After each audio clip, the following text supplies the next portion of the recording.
Map and matters চ্যানেলে সবাইকে স্বাগতম। এটি আমার ১ম ভিডিও এবং এই ভিডিওতে আমি বাংলাদেশের ফেব্রুয়ারি নির্বাচন নিয়ে আলোচনা করতে চাইছি। বাংলাদেশে ২০২৬ সালের ফেব্রুয়ারি মাসে যে নির্বাচনটি হয়ে গেল, তা একান্ত অনিশ্চিত একটা পরিবেশে হয়েছে। আ এবং এই নির্বাচন যেদিন ভোট হবে ১২ই ফেব্রুয়ারি, তার আগের দিন অবধি মানুষ অনিশ্চিত ছিল যে আদৌ নির্বাচন হবে কি হবে না। যা হোক, নির্বাচন হয়ে গেছে। নির্বাচন পরবর্তী ফলাফলে বিএনপি নিরঙ্কুশ সংখ্যাগরিষ্ঠতা অর্জন করেছে এবং তার ভিত্তিতে আ মিস্টার তারেক রহমানের নেতৃত্বাধীন বিএনপি বাংলাদেশের সরকার গঠন করেছেন। তিনি প্রধানমন্ত্রীর দায়িত্ব নিয়েছেন। তো এই নির্বাচনের বিশেষত এখানে যে এবছর নির্বাচনে আমরা নির্বাচনী ভায়োলেন্স যেটা সহিংসতা, তা কিন্তু তুলনামূলকভাবে কম ছিল। আর এই নির্বাচনে এমন একটি দল অংশগ্রহণ করতে পারেনি যে দলটি বাংলাদেশের আ স্বাধীনতায় আ ম্যা স্বাধীনতা আন্দোলনের নেতৃত্ব দিয়েছে। যে দলটি ইচ্ছা সত্ত্বেও আ এই নির্বাচনে তারা অংশগ্রহণ করতে পারেনি। আইনগত বাধ্যবাধকতার আইনগত বাধার কারণে। তো যাই হোক, আ আমি এই ভিডিওতে আসলে ৪ টা পয়েন্ট, বিশেষত ৪ টা পয়েন্টকে ফোকাস করে কথা বলতে চাইছি এবং তার প্রধান যে ইস্যুটি সেটি হলো যে বাংলাদেশে ২০২৬ সালের এই যে নির্বাচন, এটাকে আমরা আ বিশেষভাবে আমি বলতে পারি এটা মুক্তিযুদ্ধের পক্ষে, বিজয়ের পক্ষে, মুক্তিযুদ্ধের বিজয়ের পক্ষে একটা নির্বাচন। এই নির্বাচন ৭১ এর মুক্তিযুদ্ধকেই আবার প্রতিষ্ঠিত করা হলো যে বাংলাদেশের মুক্তিযুদ্ধ আসলে ৭১ এ হয়েছিল।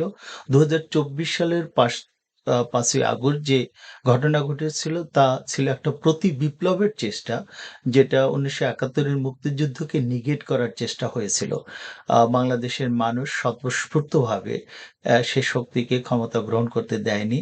আ আপনারা যদি লক্ষ্য করেন যে ২০২৪ সালের ৫ই আগস্ট যে বাংলাদেশে একটা ঘটনা ঘটে, যা আমি অনেকটা বিপ্লব হিসেবে বলতে চাই।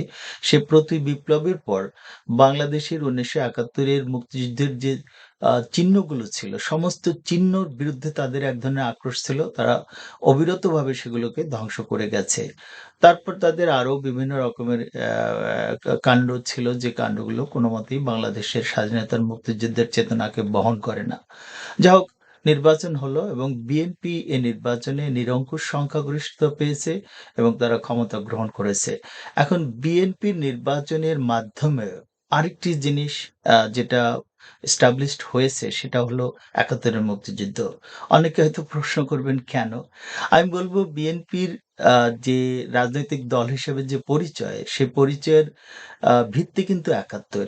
কেননা আ জেনারেল জিয়াউর রহমান, যিনি বাংলাদেশে ৭৫ এ ক্ষমতা গ্রহণ করেন, কিন্তু তার যে পরিচয় সেটা কিন্তু নিতান্তভাবেই ৭১ ভিত্তিক।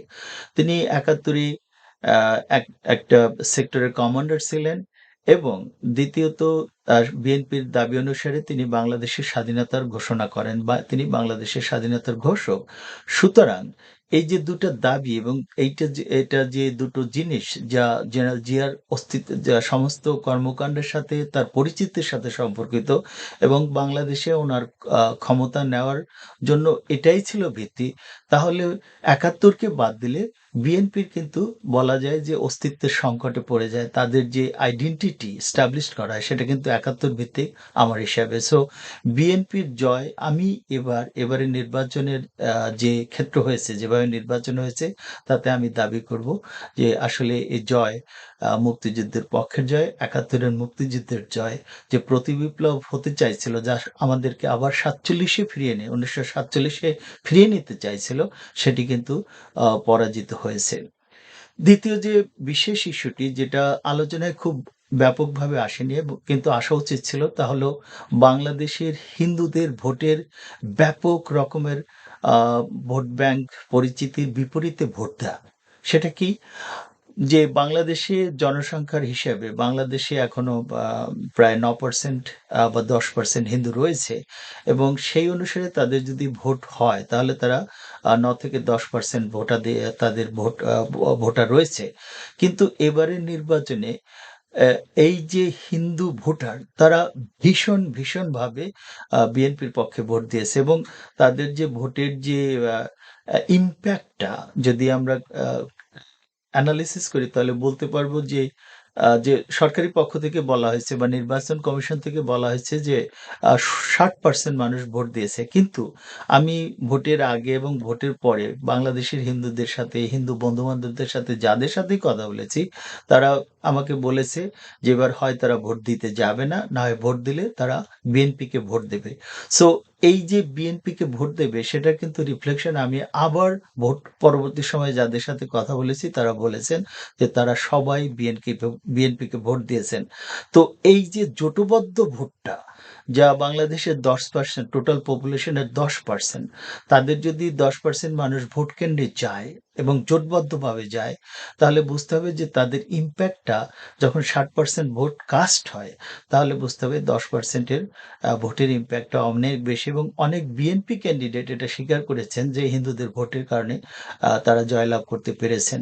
সো আ এতদিনে হিন্দুদের গায়ে বা ১৯৭১ এর পরে যতগুলো নির্বাচন হয়েছে, তাতে হিন্দুদের গায়ে যে তকমাটা ছিল যে তারা আওয়ামী লীগের ভোট ব্যাংক, এবার কিন্তু সেই ভোট ব্যাংকের ব্যাংক পরিবেষ্টিত থেকে ব্যাংকের আ মানসিকতার বাইরে গিয়ে তারা বিএনপিকে ব্যাপকভাবে ভোট দিয়েছে। সুতরাং বিএনপি যেন এ জিনিসটি ভুলে না যায়।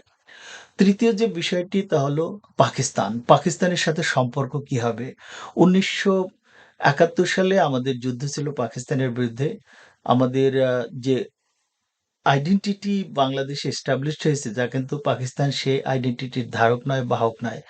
আপনাদের সবার মনে রাখা উচিত যে পাকিস্তান এই মুহূর্তে বাংলাদেশে ২০২৪ সালের ৫ই অগাস্ট পরবর্তী যে পাকিস্তানের সাথে আমাদের দহরম মহরম তার কিন্তু উদ্দেশ্য তত ভালো নয়। পাকিস্তানিরা আমাদের কখনো ভালো চোখে দেখবে না, দেখতে পারে না। আমি যতদূর বিশ্বে ঘোরাঘুরি করেছি এবং পাকিস্তানিদের সাথে কথা বলেছি, তারা বাংলাদেশের যে আ স্বাধীনতোত্তরকালে যে অর্থনৈতিক আ উন্নয়ন সেটা কোনো মতেই হজম করতে পারে নাই। তারা এটাকে সহ্য করতে পারেনি। আর ২য় যে জিনিসটা তারা পছন্দ করেনি তা হলো ভারতের সাথে বাংলাদেশের মৈত্রীর ব্যাপারটি। সো ১৯৭১ এর সেই স্বাধীনতার পর ২০২৪ সালে তারা একটা সুযোগ পেয়েছিল এবং সেই সুযোগটা হলো ২ টো জিনিসের জন্য। পাকিস্তানিরা আপনারা মনে রাখবেন তারা কখনোই বাংলাদেশকে পাকিস্তানের উপরে দেখতে চায় না। সুতরাং বাংলাদেশের যে গতি প্রকৃতি চলছিল তাতে কিন্তু আমরা সেরকম একটা জিনিস দেখতে পাই।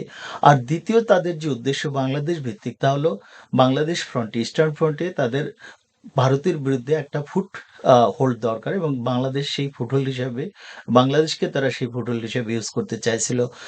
ব শুধু একটা কথাই বলতে চাই, এই মুহূর্তে পাকিস্তানের কাছ থেকে বাংলাদেশের তেমন কিছু নেয়ার নেই। সুতরাং পাকিস্তানের সাথে আমাদের সম্পর্ক এখন ভীষণ তীক্ষ্ণভাবে আবার পর্যবেক্ষণের সময় এসেছে এবং পর্যালোচনার সময় এসছে।